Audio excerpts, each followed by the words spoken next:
On August 17th, 2020, wildfires in California spread very vividly. The temperature in Antarctica rose above 20 degrees for the first time, and the concentration of greenhouse gases reached the highest level in 3 million years. Climate change and global warming have severely damaged the global environment. The next speakers will talk about what we can do for the Earth in the face of ecological changes based on their expertise and sincerity. Go ahead and record the voices of 2020. Let's welcome冯殊.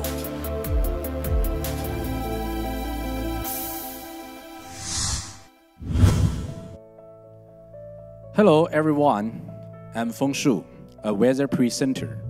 You often see me on TV. I rarely give any speech in English. I'm not good at English, but I dare to try. This year, I spent some time at Columbia University as a visiting scholar. At first, I couldn't even understand the classes, and I had to listen to the recordings over and over again at night to keep up with the courses. Mastering English, similar to becoming a qualified weather presenter, requires much practice. This is the 40th year in my career. I have the privilege of learning various knowledge about weather and climate over the past few years, which gives me a different perspective on the sky above us. Today, let's review the year 2020 in terms of weather and climate. Firstly, let's start with the weather. People ask me about this all the time. Why is the weather forecast wrong again?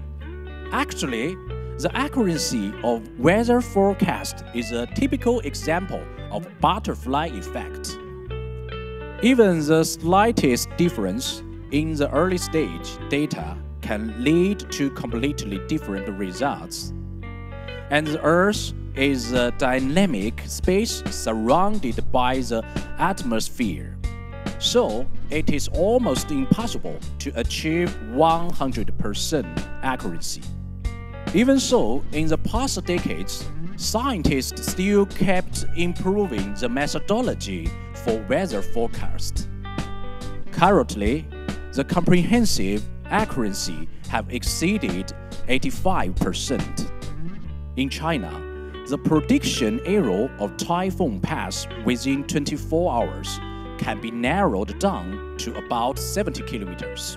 Therefore, instead of complaining weather forecasts are always wrong, it is fair to say that they are, in most cases, accurate. Weather and climate are two distinct concepts. When we say it's windy today, we are talking about the weather. Meanwhile, the expression, there is always northwest wind in Beijing during winters, falls into the realm of climate. Weather is related to our everyday life, while climate has great impact on human survival. The former one is an immediate matter, and the latter one is a micro-level issue. Sometimes people get easily distracted by what's right in front of them, but ignored the big picture. This year, Antarctic has exceeded 20 degrees Celsius for the first time. This is the hottest January in the South Pole since the earliest weather record in 1889. The ever-rising temperature in Antarctic is an epitome of global warming. It's not only about sea level rise and land loss, but may also threaten the growth of crops. For example, the yield of corn, soybeans, and the wheat will reduce when the temperature exceeds 30 degrees. Another problem is the Arctic methane. There is a rich resource under the Arctic flat layer. However, as the Arctic's permafrost melts, large swaths of bubbling methane are spilling out of the melting water. The greenhouse effect caused by the methane is 25 times greater than that of carbon dioxide. Once an outflow occurs, it will lead to much more severe extreme weather, such as strong floods, high temperatures, and super typhoons. That's why I often say that the ever-rising sea level could threaten the lifeline of human beings. I used to be a volunteer teacher at primary school in Liaozi village, Hechuan, Chongqing. I didn't teach the children math or Chinese there. I taught them how to save themselves from the debris flow instead. For example, whether to run along or against the direction of the flow. We have lived in the city for so long that we often think natural disasters are distant things, but actually they are not. Another direct consequence of global warming is the increases in weather hazard.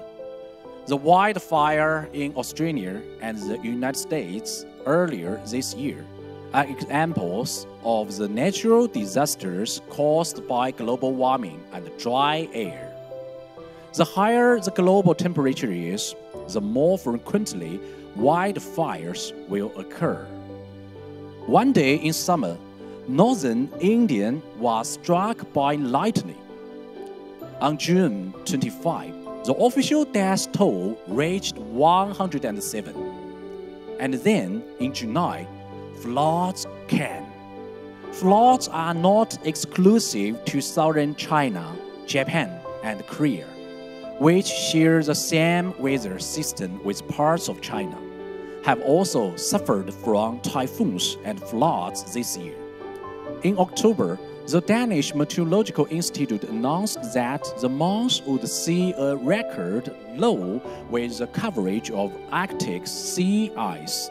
In the eastern Arctic, north of Siberia, water temperature was 2 to 4 degrees above than normal. All these disasters are fundamentally related to global warming. I believe these are the things that should become trending topic on Weibo. There is a line in Wandering Earth that truly impressed me.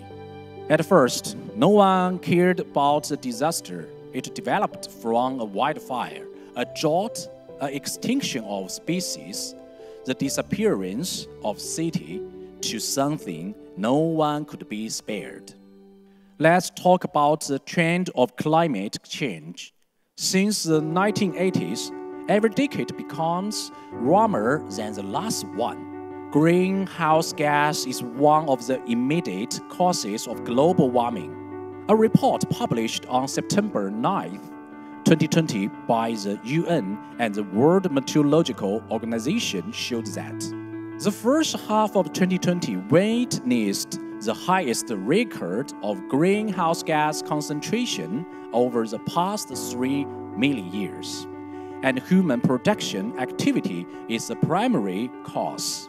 This year, many countries sealed the border and banned international flights due to the pandemic. Consequently, the carbon dioxide emission dropped sharply, which, however, returned to the previous level this June. Besides, there are exhaust gases produced by stock raising, vehicles, and industry production.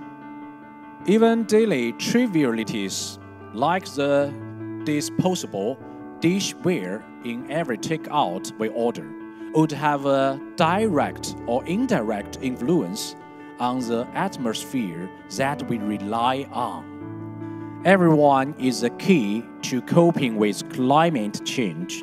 We could drive less and cut plastic use.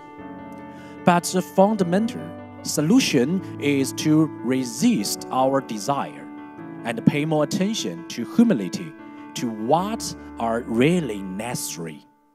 These years, we constantly heard about SpaceX project of the immigration to Mars. We can't tell whether it's true, but it indeed reflected the pessimistic attitude towards our future living environment. Are we really leaving the Earth? Seems to be a question we have to face. My personal suggestion is we can stay optimistic and do more pragmatic work. We should not stay blindly anxious or gloomy, because there are many around us who is down to earth and make changes. For example, there are volunteers who have given up city lives and moved to the northwest area to combat grassland desertification. Others have been devoted to the development of energy-saving technologies. Now, only 400 ml of detergent is enough to clean a car. This could help to save 50 to 100 liters of fresh water for each wash and will reduce an equivalent amount of sewage. At the same time, many are committed to the promotion of low-carbon village. Many of these are easily ignored in our daily life. Our central and local government also go to great work. Last year, on the Disaster Prevention and Reduction Day, we invited Cai Xukun, a superstar among young people, to be our disaster mitigation ambassador. Because we really need celebrities to draw people's attention to climate and the related problems. We hope that more people will join the effort. Finally, as the year of 2020, I would like to thank each one of you for what you have done to contend with climate change and to protect the environment, and also Mother Earth for offering us everything we have today. In the upcoming year, I hope that all of us will cherish what we have more. The world is big. Just go ahead and speak. Thank you. I'm冯殊.